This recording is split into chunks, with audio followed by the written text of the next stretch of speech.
Welcome. In this episode of the Closers Inner Circle Masterclass, your host, Denise Griffitts, and legendary sales mentor Ben Gay III return to the Closers Part 2, diving into one of the most vital and often overlooked elements of successful selling, and that is instinct. We've talked about it a lot, and we'll probably keep on talking about it.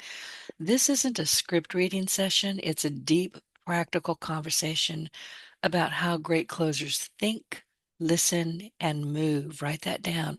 How great closers think, listen, and move. Ben shares how top tier salespeople, men and women, develop razor sharp instincts that help them pick up on what's not being said. I do that a lot in my podcast. Pivot when needed and connect on a deeper emotional level that leads to lasting yeses. And Ben shares stories from his decades of experience where instincts closed the deal when honestly nothing else was going to do the job.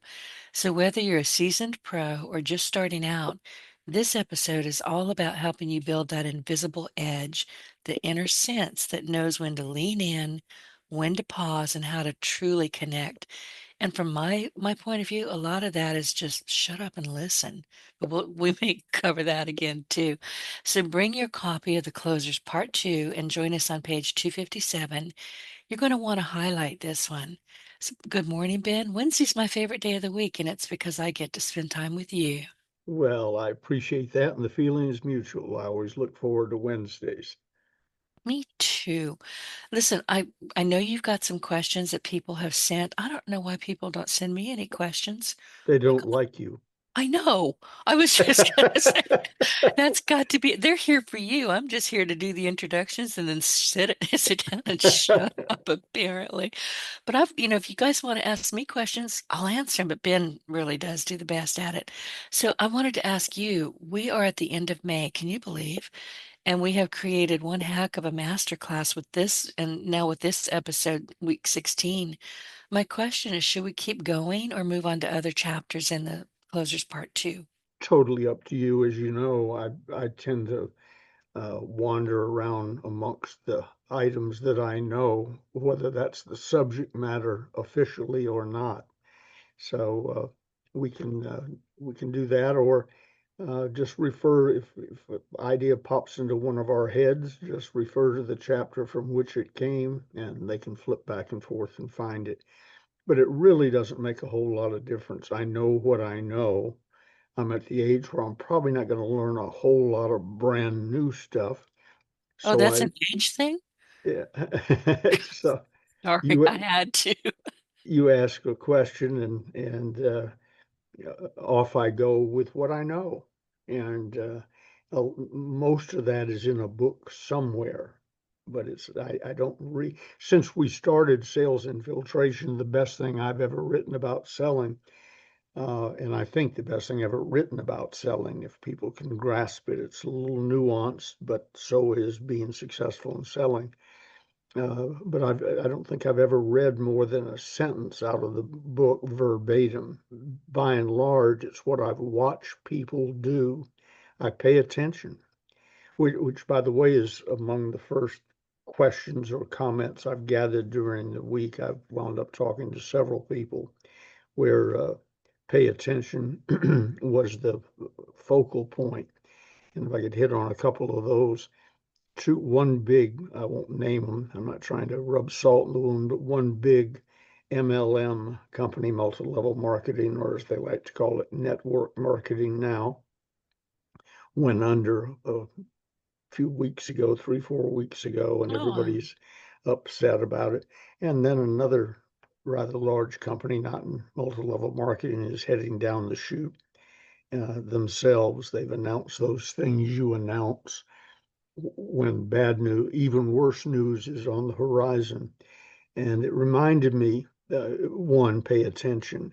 These shouldn't catch you by surprise, whether they're clients, customers, suppliers, whatever. Pay attention to what's going on around you. It always gives signs. I don't think I've ever had anybody, person or company, suddenly go under without any warning that I was aware of.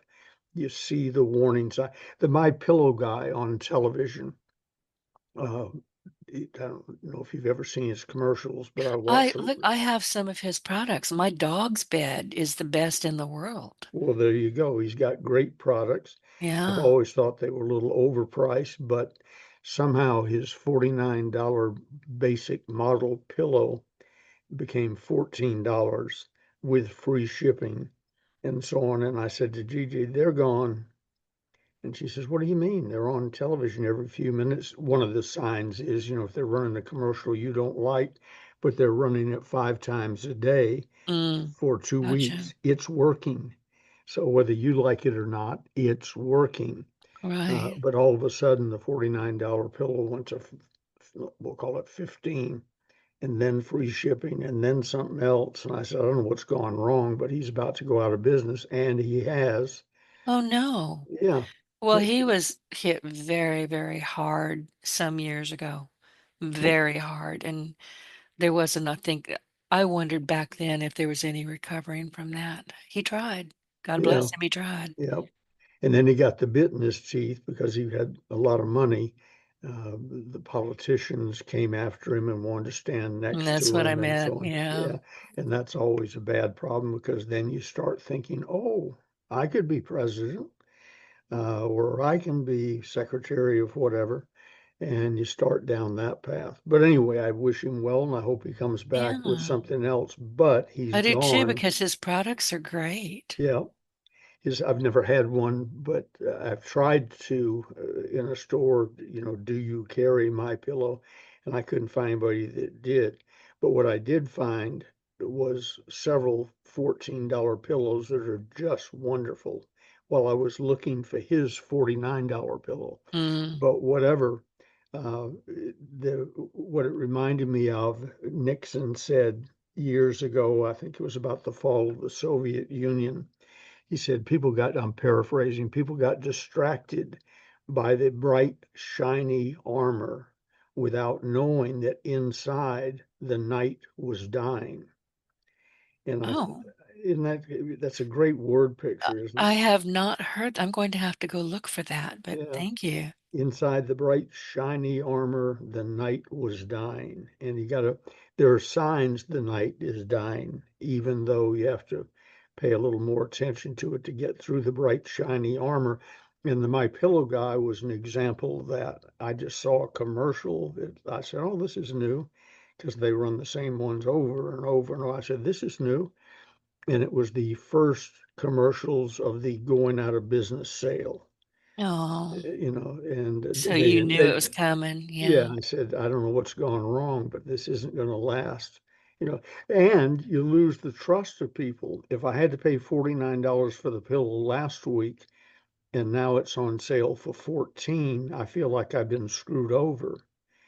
And unless you announce, uh, we're going out of business, it's over. So, come get them while we have them type thing. So it was a shame, but pay attention. And I'm saying that about your prospects, your suppliers, the people who call on you. There are always signs. And everybody says, well, looking back, now I see it. Well, you don't have to wait to look back. That's too late. Be Yeah. Mhm. alert and aware so you can look forward. And before your best customer goes out of business, for instance. So pay attention. And under the pay attention thing, these came from several conversations I had with people over the last 5, 6, 7 days. One this morning was, and I've mentioned this earlier, Christy Nome, who's now our Secretary of, I think, Homeland Security, something to do with the border and protecting us. That very pretty lady who was the governor of South Carolina. She started running for the position of secretary of whatever and or vice president maybe back. I don't know what she had in her mind, but she started running for it with South Carolina money, South Oh, Dakota money. And what she was saying was, we need people here. We want you to move here. We'll give you a tax credit for a year and we'll do this and that. Or if you're a doctor in California, you're a doctor here. We won't make you jump through hoops. Bring well, I your, think I remember that. Yeah. yeah, bring your certificate with you. and so on. It was really effective. It's one of those things you think, well, South Dakota, how bad could that be? If I had some transferable licensed skill, I don't, but if I did, oh, they'll welcome me there. And then it kept going and kept going. By the time I saw about the fifth one, I said, Gigi, she's not trying to move people to South Dakota. She's running for vice president. Oh, As it turned out, it was uh, secretary of whatever. yeah, And I don't, I know what you're talking about, but I couldn't name it either. yeah, secretary of maybe it's Homeland Security. Anyway, that's what she was really up to. Not what it appeared to be, and not probably what South Dakota thought they were spending their money on. That's a clever way to run for a position, is spend somebody else's money that you can justify, but that's not really what you're up to. And then most recently, here's one of those uh, pay attention. We have Grant Cardone, the real estate guru, uh, and I saw him because he has money. I saw him pop up at some presidential events, and I thought, oh, he's getting the bit in his teeth. Here we go. And because he popped up at one, two, I've been to presidential events, but I haven't been to 8 in 9 days. Uh-oh. I wasn't up to anything. I just got invited and went. So what's So he up to? yeah, well, what he's up to is he fled California a few years ago. Oh, yeah, who wouldn't? I mean, I know Yeah, you're still there. I got out of there when I was young. yeah. Well, unfortunately for him, he's coming back, and the To reason he's coming California? back, yeah, Oh, he's moving gonna go after, he's he gonna try to be governor. governor? All right. Yeah. And of course, if you're thinking about governor, you're really thinking about president. Governor's just something you move in the Right. middle. Right. There's an old saying in Washington, no senator has ever looked in a mirror without seeing a president staring back at him or her. Right.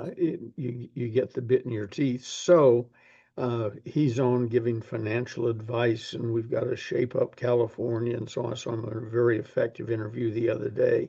He's running for governor of California now. That's not the end of it, but now that's what he's running for. So when you see him, I'm not down on him. I'm just observing. That's what I do for a living, is observe, listen, take notes. When you see him and he's talking about XYZ, listen for what he's really talking about. Yeah, and I knew that's what you're gonna say. And listen, I like him as a business person. I Hmm. have his books, I listen to him. Yeah, he makes a lot of sense, but then business people, as I'm going to use air quotes, politicians, because they're not the same animal. Business people belong, I think, in government. Politicians do not.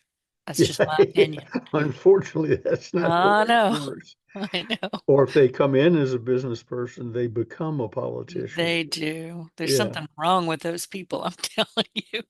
And they're So anyway, missing the empathy when gene. you're watching Grant Cardone, and you will, trust me, you will see, I'll see more of him here in California than you'll see in Louisiana. But when you see him, listen for what he's really doing, what he's really saying, and it'll have something to do with real estate investing and being a sharp business person. But he's running for governor. Got And it. if that doesn't pan out, I promise you he will. I think he lives in Florida now, but I don't know.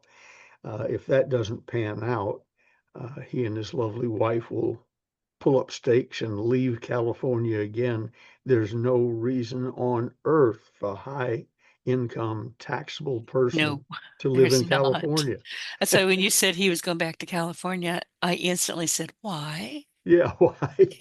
To be governor Yeah. Yeah. and But launch isn't the his. governorship of Florida coming up for, I I mean, don't know if it is or not. I think DeSantis has aged out. I Yeah, know I that's think not, but he so. can't run again. And is true in California. Whatever his name is, Gavin Newsom can't run Newscomb, again, but that's as fine Trump because says, Newscomb. he's running for president. So, Oh God. Okay, nobody ask what my politics are, okay? Just don't ask us. yeah, and I'm not. I have political feelings. Yeah, me too. But I'm not even talking about that. This is with my salesperson's hat on. It's a great lesson in paying attention to what's really going on in any situation. Uh, it's like the old saying when the prospect said, or anyone says, it's not the money. That means it is the money. Oh, yeah. You know, so there's trigger things you listen for, and hi, we're moving back to California is one of those ding, ding, ding, ding, ding. You know, what you're moving to California? Okay, let's see. It's not for the weather. You have good weather in Florida. It's not for the taxes. They're absurd. What might it be? Oh, you're running for governor and you're not telling us yet. Like See, Christine. now I Oh, have to watch, and I don't, I don't watch the news. The only news I will turn on ever is Newsmax, and even that's not every day. But when you're talking about these things that are going on and on and on and on, I actually wrote them a note the other day and I said, listen, you're making your show, your app or whatever, it's unwatchable because 5 Amazon commercials in a row is beyond annoying. Now I'm thinking, I mm, wonder if they're going out of business. They're not, but mm, there's got to be a reason. I mean, there's four, and then there's a break. There's another one, and then they're right back. So there's the fifth one. The other day there was I stood in my kitchen and I counted them, and I was getting madder by the minute. But now, because it's like I don't want to hear that garbage. Just tell me the news so I can go back to work. But now I'm wondering why Amazon must be paying them a fortune to run back to yeah. back to back to back. And now I'm wondering what's going on. There used to, when they were the public airwaves, there used to be a percentage that could be commercial and the rest of it had to be real programming. I forget what it was, but it was so much in an hour. Apparently on the private platforms and the publicly owned platforms, et cetera, that must have gone away. Because sometimes if a station is hot for a while or a subject is hot for a while, it's endless commercials. And so the rule must have changed. You said they're not going out of business. I have a note here because that came up in talking to people Oh today yeah? about things to watch. CNN, Ted Turner, his father was a friend of my father. His father had the largest outdoor billboard advertising in the world. And much to everyone's chagrin, including my father, he committed suicide. Ted Turner Oh, I didn't and I, know. yeah, the father, Ted Turner, who now has dementia, is up at his ranch, the Well, last I heard, it's too uh, bad. formerly married to Jane Fonda. Uh, CNN was, oh, and I was in the Coast Guard with him, which is how I know him. We did weekend, 2 weeks in the summer and one weekend a month duty when we were both in the Coast Guard Reserves. Neat guy. And I watched, and not a left wing loon. I'm glad he has dementia. I'm saying that facetiously, so he doesn't see what's happened to CNN. But Mm, you just said, they're not going out of business, referring to Amazon, yeah. Amazon or whatever. Everybody goes out of business eventually. Sears, I had an uncle who was the vice president of Sears. Buy Sears stock. You work for Macy's, which I did then. That's fine. Great training. Buy Sears stock. Sears stock will never go away. Well, it's No, they're gone. It's gone. They're gone dead. away. Yeah. And Yeah. yet I helped open up the first Kmart in the United States. I think it was in Charlotte, North Carolina. When I say helped open it, we sold them a lot of stuff. So we were there stocking shelves and getting them ready. And this, first of all, I said, this is not going to go. This is goofy because I didn't know what it was. I was wrong for several years. Now it's gone. So everything goes away. Pay attention for the death knell in case you're selling them something, buying something from them, or investing in them. Ted was an interesting character, flamboyant, and a lot of fun to be around. But what's happened to CNN, and I'm not even talking politics. I know why it happened. But CNN drifted and drifted and drifted, where for years it was where you went for news. 24 hours a day. If you wanted the news now, you went to CNN. If you were willing to wait a few hours, you might go to CBS and watch Walter Cronkite or one of the old pros. But now it's a joke. I don't know. Somebody the other day, one of our friends was having a hip replacement, one of Gigi's friends, and she said the worst thing about hip replacement therapy, she's had it, it went well, but she's in a physical rehab place, is watching CNN 12 hours a day. Oh my God. Apparently, I, that's what they have no, on. I would just take some aspirin and go home. Yeah. Would have But taken a I'm not joking. I Yeah. couldn't do it. How's the hip replacement therapy going? Fine, except for CNN 12 hours a day. And that They used to they be, can't and turn on Gone with the Wind or something, like apparently a not in long her movie. room. Oh my God. So study them. And then here's one coming up you can start watching if you haven't already caught it, folks, when you're looking for sales and marketing, what somebody's up to. I know almost nothing about Peyton Manning other than I assume he was a football player Yeah. and did well and so on. I now know he has hired a PR firm, and on my emails, Facebooks, whatever, he appears 2 or 3 times a day. A story about him appears promoting him for sainthood. I mean, he's just the most wonderful person, and he did this, and he gave somebody a $10,000 check, and saw somebody walking down the street with a limp, so he bought him a van, that type of thing. So what's he running for? I don't know yet. I We're don't, gonna I, find out, I bet. yeah, well, maybe one of our listeners can shoot us an Oh, email and tell us yeah. what he's up to. But he's doing the Christy Nome uh, thing, and what Gavin Newsom is doing for president, and what Grant Cardone is doing for governor of California. Peyton Manning is about to do something, and I may be the last one on the planet to notice. Maybe he lives in some state where he's been asked to be governor. It may be just something as simple as that. Maybe he's just trying to boost his speaking career, but I doubt it because people like that are in a position where they can get more speeches than they want. Exactly.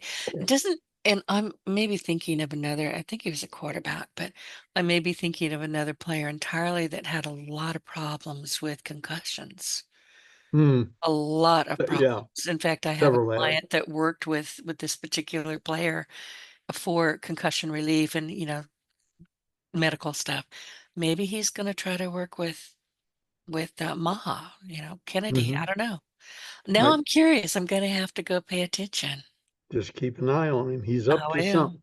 I will. And I'm sure he's a great guy, and I'm sure whatever he's up to is going to be fine. This is not a political commentary. It's I listen and observe like I do with customers, prospects, etc., to see what they're really up to. And what he's really up to is building his image to make a move. And everybody else we've talked about this morning is is making or has made a move, and that's what they're really up to. So when you're talking to a prospect and he says it's not the money, it's the money. When he says we're not going to make any decisions until 2 months from now, he's going to make a decision next week. He might want to be part of that when it happens, and so on. And then a teaching lesson brought to us by Donald Trump. I don't care if you love Trump, hate him, or don't care one way or the other. He is a master at commanding the room and sucking up the airtime. Um, he nominated or swore in Judge Janine for a federal judgeship this morning and turned it into a 30-minute press conference on the things he wanted to talk about.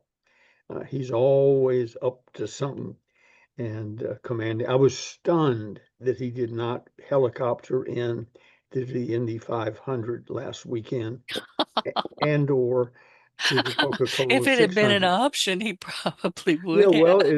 anywhere there's a crowd, he shows up and he's He clever. It's does. sales infiltration. He's Right. clever enough to make the crowd look like they were there for him at those wrestling, fighting in the cage things. Yeah. Yeah. He shows up and goes, thank you, the 100,000 people for coming. The 100,000 people were going to be there anyway. because that's a popular event. Many times they didn't even know he was coming. But if he Yeah, but sees now it, he's also using their audience. It's mhm, very yeah, smart. yep. And that's a NASCAR certainly is, and I think Indianapolis 500 people probably are. There's sort of a type of person that likes that type of stuff. I have a brother-in-law who my sister loves dearly, but her biggest complaint is they have to listen to NASCAR in the car when they're Ooh, going somewhere and there's a race. What do you listen to on a race? Here they come again. All right, there they uh, go again. I'd Oh, have him there's park and call an Uber. I couldn't do it. And but the Uber would that's be for him. I'm on taking the the car. radio, Ben. On the radio. He listens to NASCAR.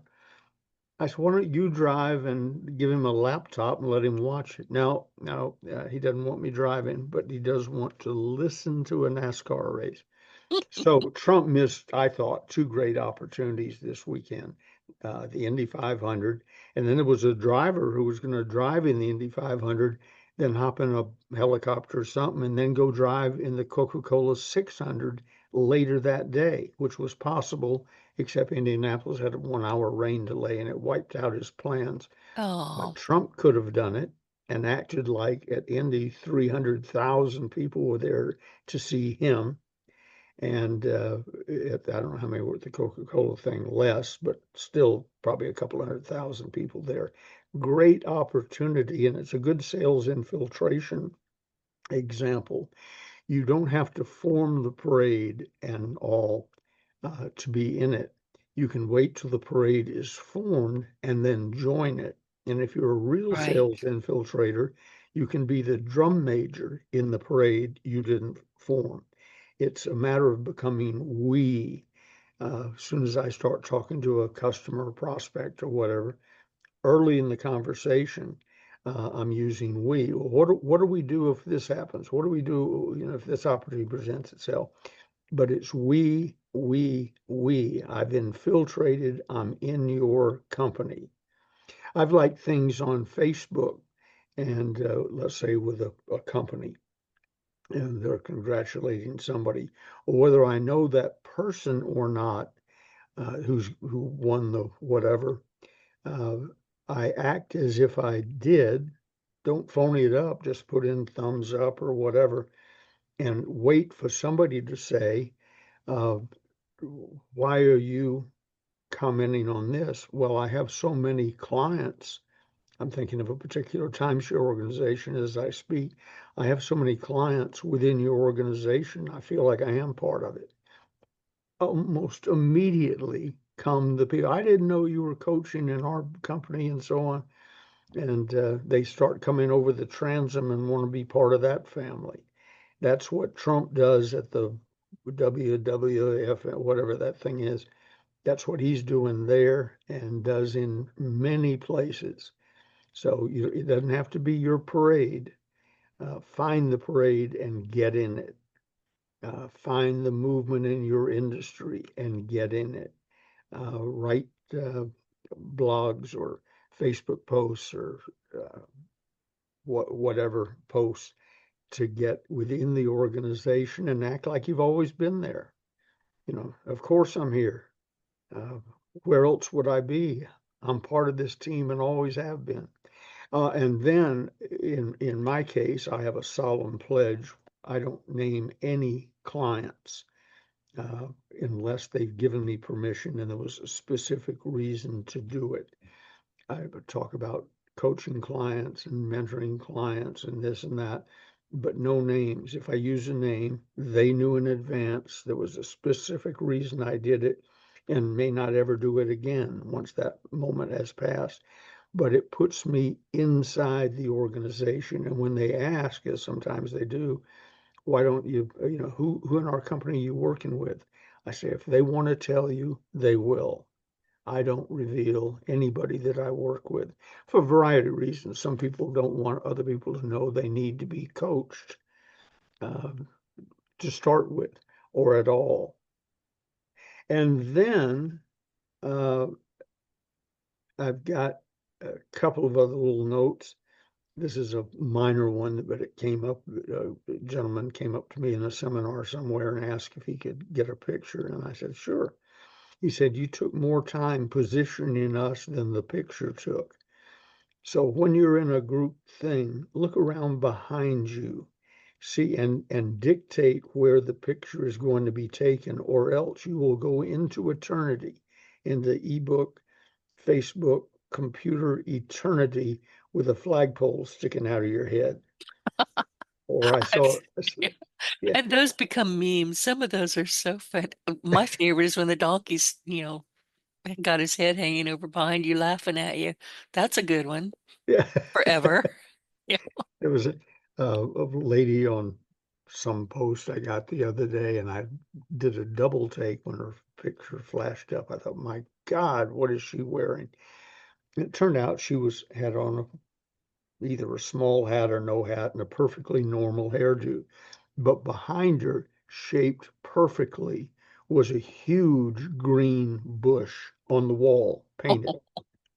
And Oh, she looked like she just come out of a native movie, and she oh. was the queen of whatever, probably the family that ate Biden's uncle. But this huge thing, and I thought, no, no, how can you do that? I've always talked about pull your shirt if you're a man, pull your shirt down if you're a lady, get your blouse squared away, etc. Don't have any drink in your hand, not even water, because there are people among us who don't like people who drink. Southern Baptists come to mind. Many of them do, but they don't like people who do. And uh, so you put down your glass, check your background, move the group if it has to be moved. Don't have anything sticking out of your head, growing out of your head, etc. So Gigi and I go to one of her. She has a class reunion thing once a year where they do all classes that went to their high school. Because as time marches on, some of the crowds get smaller. There was a lady from manning a booth for the class of, I forget what it was, the class of 1949. And I went over and no one was paying attention to her. I said, hey, how you doing? She had a sign up book. I said, no one signed up yet. She said, I think I'm the last one left. Oh.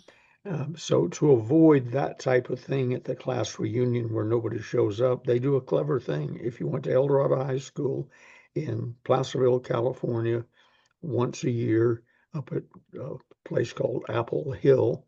They have a no host, bring your own picnic, buy a hot dog, buy your wine or whatever gathering that draws several hundreds of people and each time, but they're all mixed classes and people make new friends. When did you go? Oh, I had a sister who went then, and so on. Really nice. So somebody said to Gigi and me, and I think another couple, can I take a picture? And I said, sure, thinking we're at Apple Hill in Placerville, California. No one knows we're here. The people who do know we're here have seen my Coors Light in my hand. The truth is, it was a Bud Light, but I didn't want to say that because I don't drink Bud Light anymore, never will. Uh, Hmm. but so I took the picture, thought no more of it. Come home, go over to the office, click on it, and I had forgotten the age of the internet. Whoever took that picture posted it probably instantly from their camera, from their phone. And there I am with a rumpled Bengay that they pulled up in the front, Bengay shirt on. There's no mistaking who I am, with a Bud Light in my hand, with a tree growing out of my head. I said, I'm not, every I'm laughing with you. Yeah, I every promise. rule I preach, I have broken. Thank God there's a small audience. And Gigi says on the internet, Ben, there is no small audience. Exactly. Yeah, And that now will you're come back to talking, haunt you 10 years from now. it will. And you're talking about, don't have water or don't have anything in your hand and make sure that you're tidy. And I saw a picture, I guess it was a family group. I was just kind of thumbing around through LinkedIn, I believe it was. And there's a picture of this nice looking family group, but the man on the end, really a good looking guy, so he caught my attention. I don't know why, but he had a cigarette in one hand and a lighter in the other, and I instantly, without even thinking about it, wrinkled my nose because I swear I could smell Yeah, it. yeah. I thought, oh, what a shame. Yeah, that's just too bad. I used to smoke, don't smoke now, won't go where people are smoking.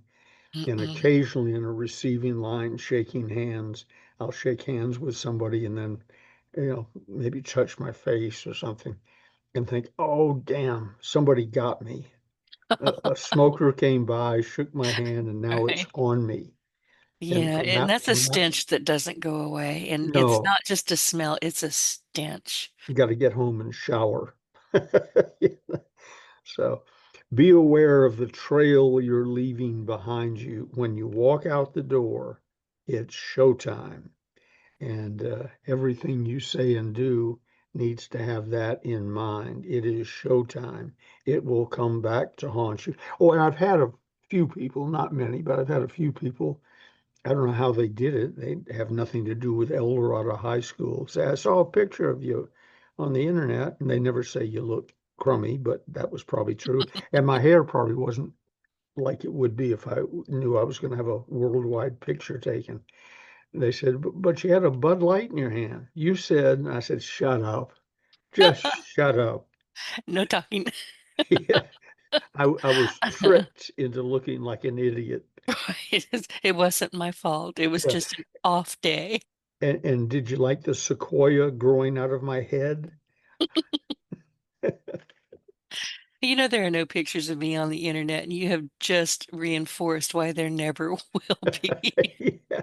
They're, they just don't exist. When I was a kid, I mean, I got seriously ticked off about cameras when I was about 10 years old. I'm not over it yet. But I have a way of, I can sense when somebody's pointing a camera at me and my head will flip around so fast that my ponytail hits me in my eyes. You're not going to get any pictures of me. That's just all there is to it.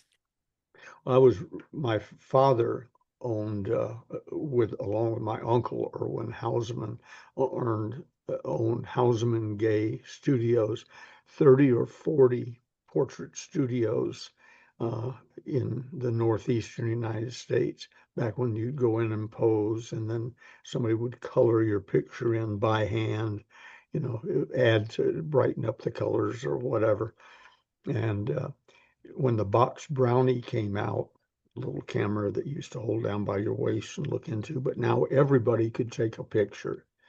It wasn't I expensive. have one. Yeah, It's on a shelf. It belonged to my grandfather. I have it. there you go. That's the box brownie.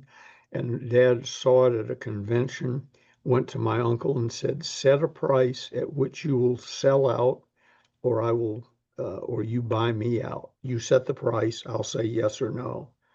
Uncle Irwin, I wasn't there, but Uncle Irwin apparently said, what's going on? He said, I just saw the end of our business. Hmm. And every And that goes town, back to what you're saying. Pay attention. yeah, Look at a what's great happening example. Yeah. around you. Pay attention. He looked at that and said, whoever had it, show me how that works. And next conversation was Uncle Irwin.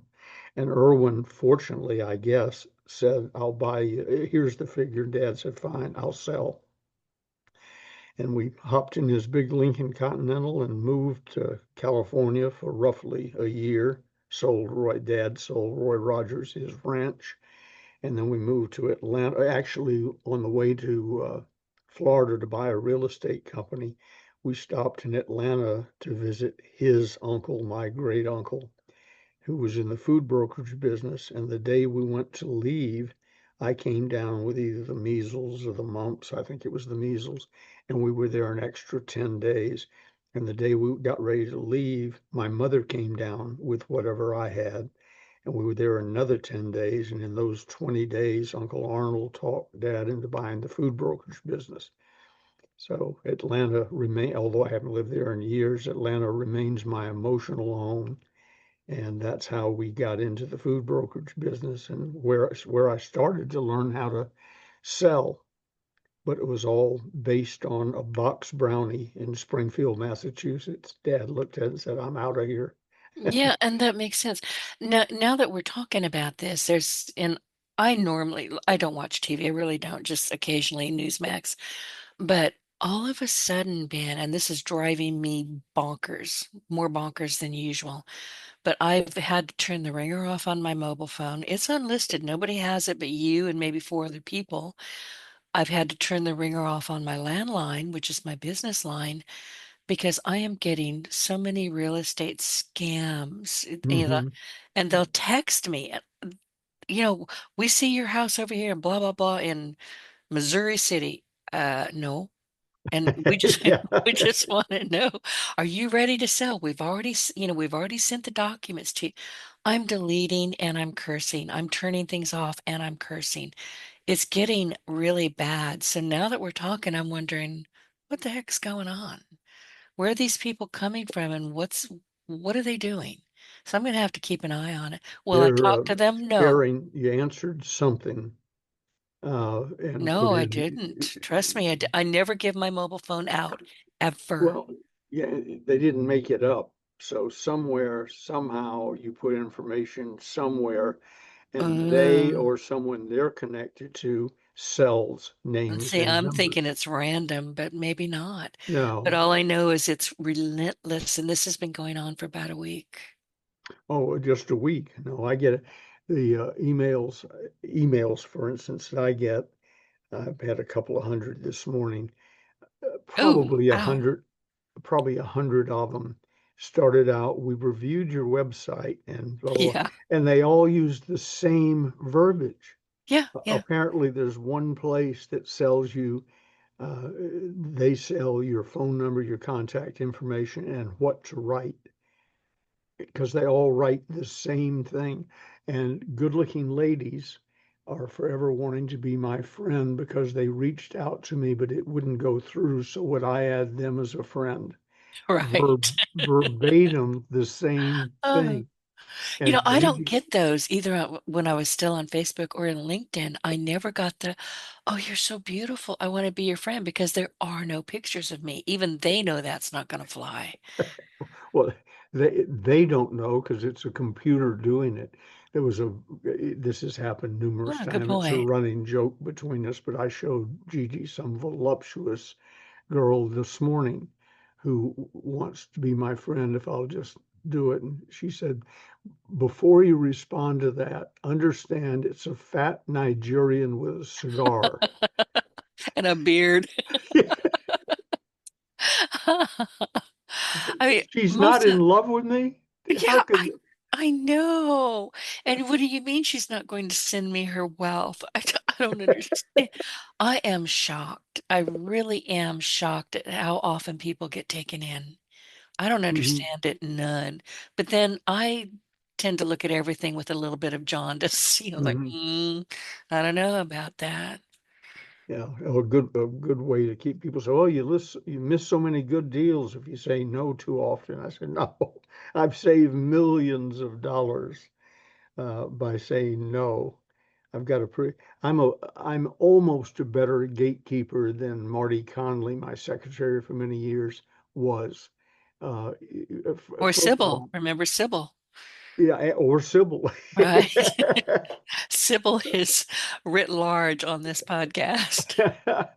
I assume she has gone to her great reward since that was many years ago, but she was a legend.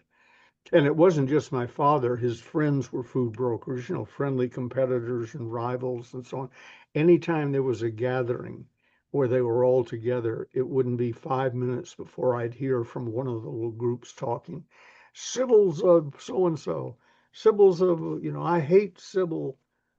And Dad would say, well, you got to make friends with her. Easier said than done. How do you make friends with Sybil? And I bit my tongue because I was young, but I used to say, that's what I hear at dinner. He hasn't figured out a way to make friends with Sybil.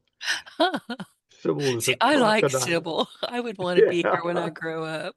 I wish I'd met her because she apparently was a man killer. I cleaned that up, but a man killer. She was apparently Did you really mean to something. say end that with Buster? Yeah, could have. Yeah. Okay. I'm paying attention. I'm really want to know what's going on here. So that is the message for this morning. If you want to be an excellent sales infiltrator, Be what was said of Nelson Mandela, be a dynamic listener. He was known as a speaker. He was also known as a terrorist, and he survived years in prison, did all sorts of things. But the people who were close to him were always amazed by what a dynamic listener he was. Be a listener, be a dynamic observer. Listen to what's being said.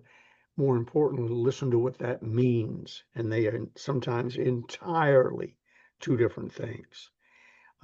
So pay attention, pay attention, pay attention. And you do all that because when it comes time to present your product and ask the closing question, you sell more. I have an 86% closing rate because I'm listening. And if I'm talking to someone on the phone, I'm taking notes. You and me Even both. on Yeah. Zoom, I take notes without looking down.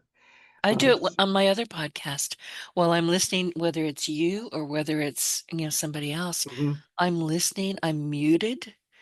Well, for three reasons. Number one, I don't want to get in their way. I don't want to stop your flow of consciousness. I don't want you to hear me coughing or hacking. I live in the deep south. I don't have a strong voice, so I may need to, my throat gets dry. I may need to cough. And I don't want you to hear me yelling at one of the cats, Hamilton is an ass, to stop licking his brother's butt. That has happened. But I'm taking, I know it's embarrassing, but I'm taking notes the whole time because then I can go back and say, hey, hang on, Ben, say that again. That was important.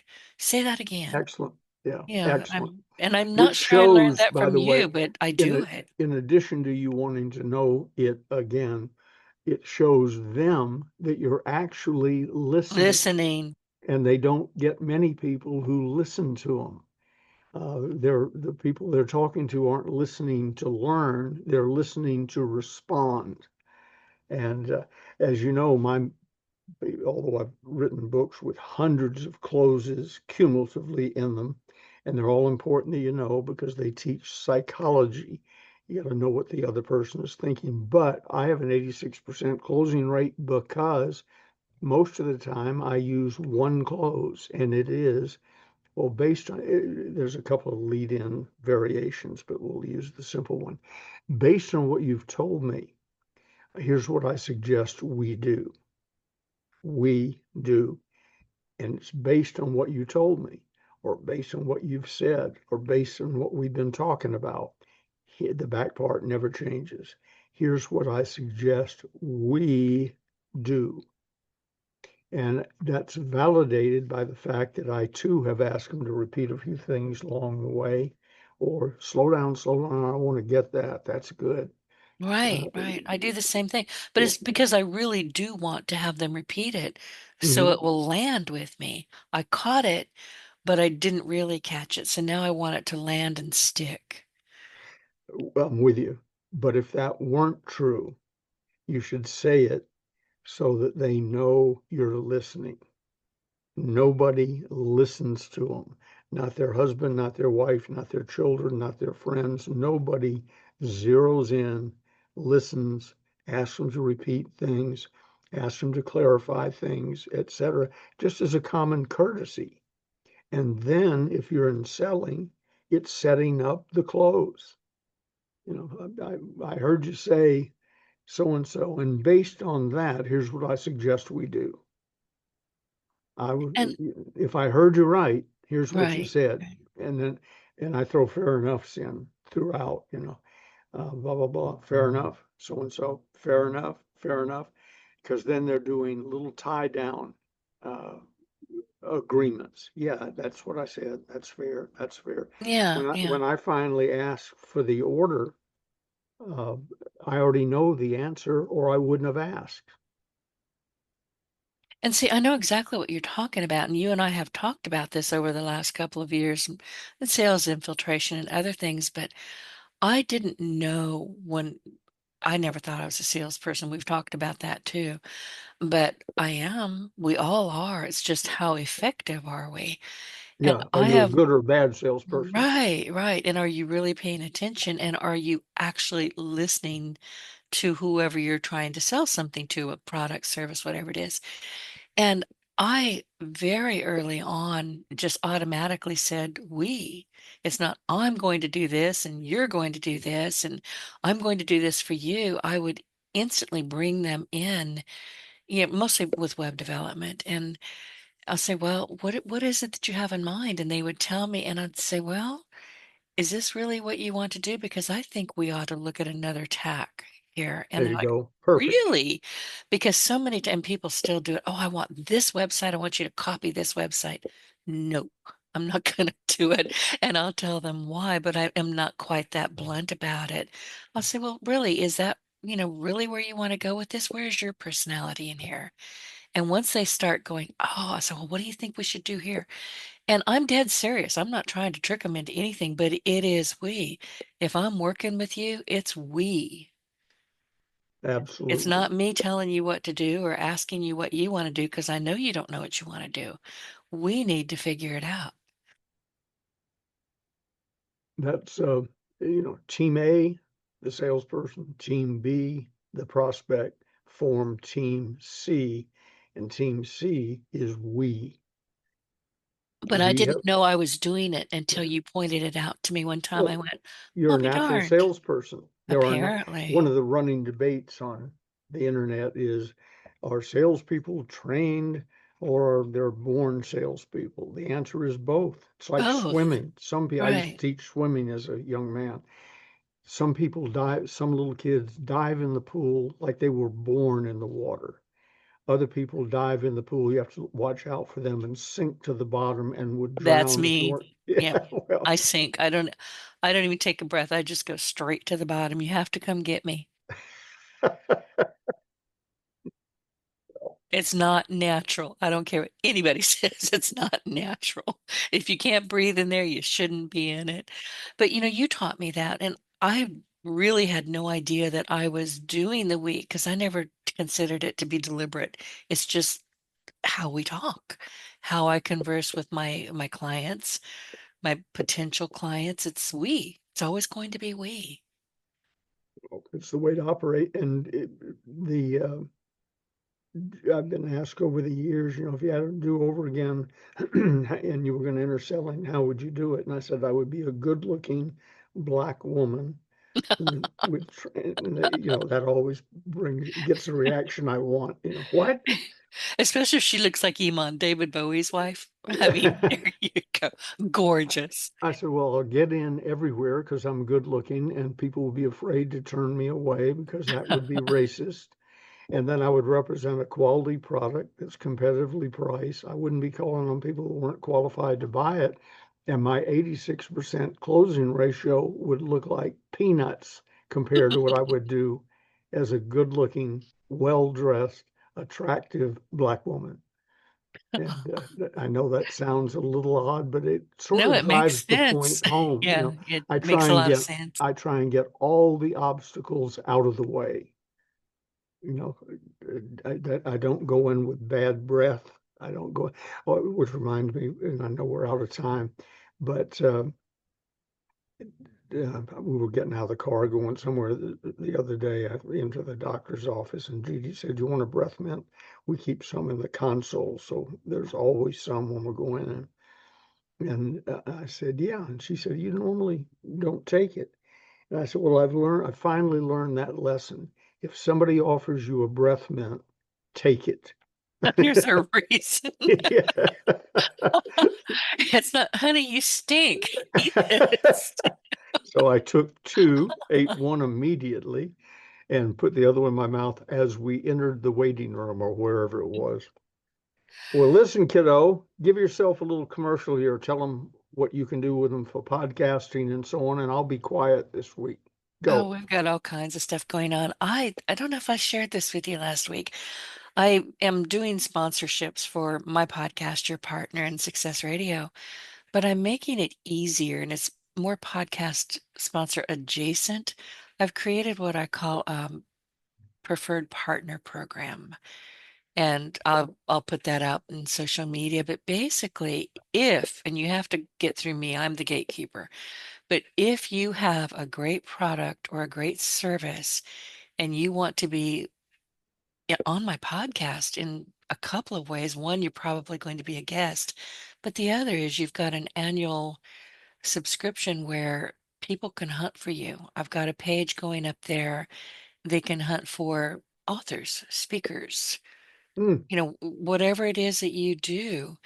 And it'll be, you can sort by geography, you can sort by skills.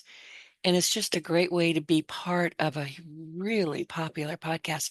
Just so y'all know, because I know you're listening to us on the Closers, but your partner in Success Radio sponsors this, and your partner in Success Radio, 17 years old. It's old enough to drive. I've been doing this for a long time. I'm telling you.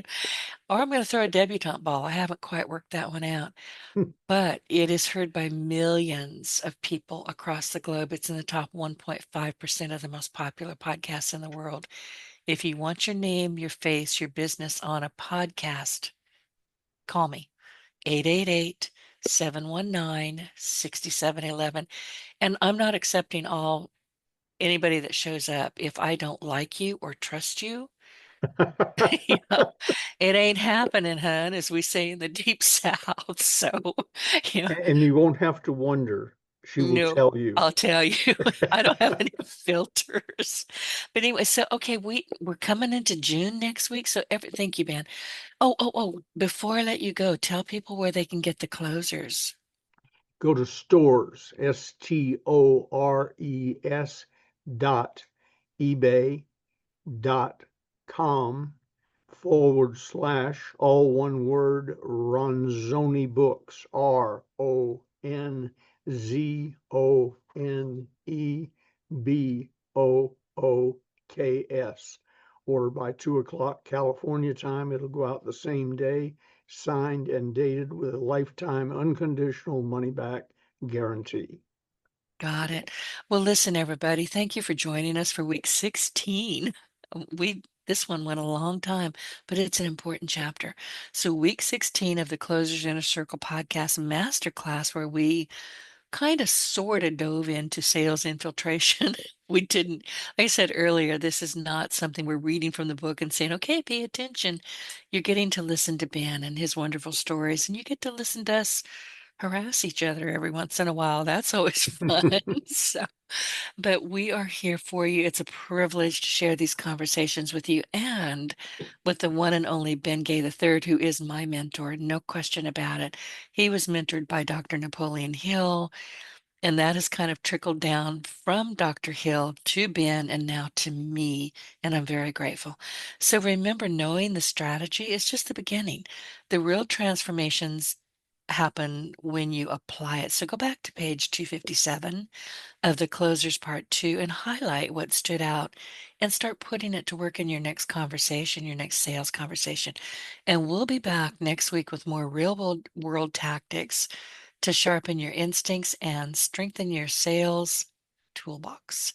Ben, thank you. I will see you next Wednesday. Have a great week. You too. I'm planning on it. I'm not sure what I'm planning, but I'm sure it's something dastardly. I'll have to give it some thought. I'll talk to you later.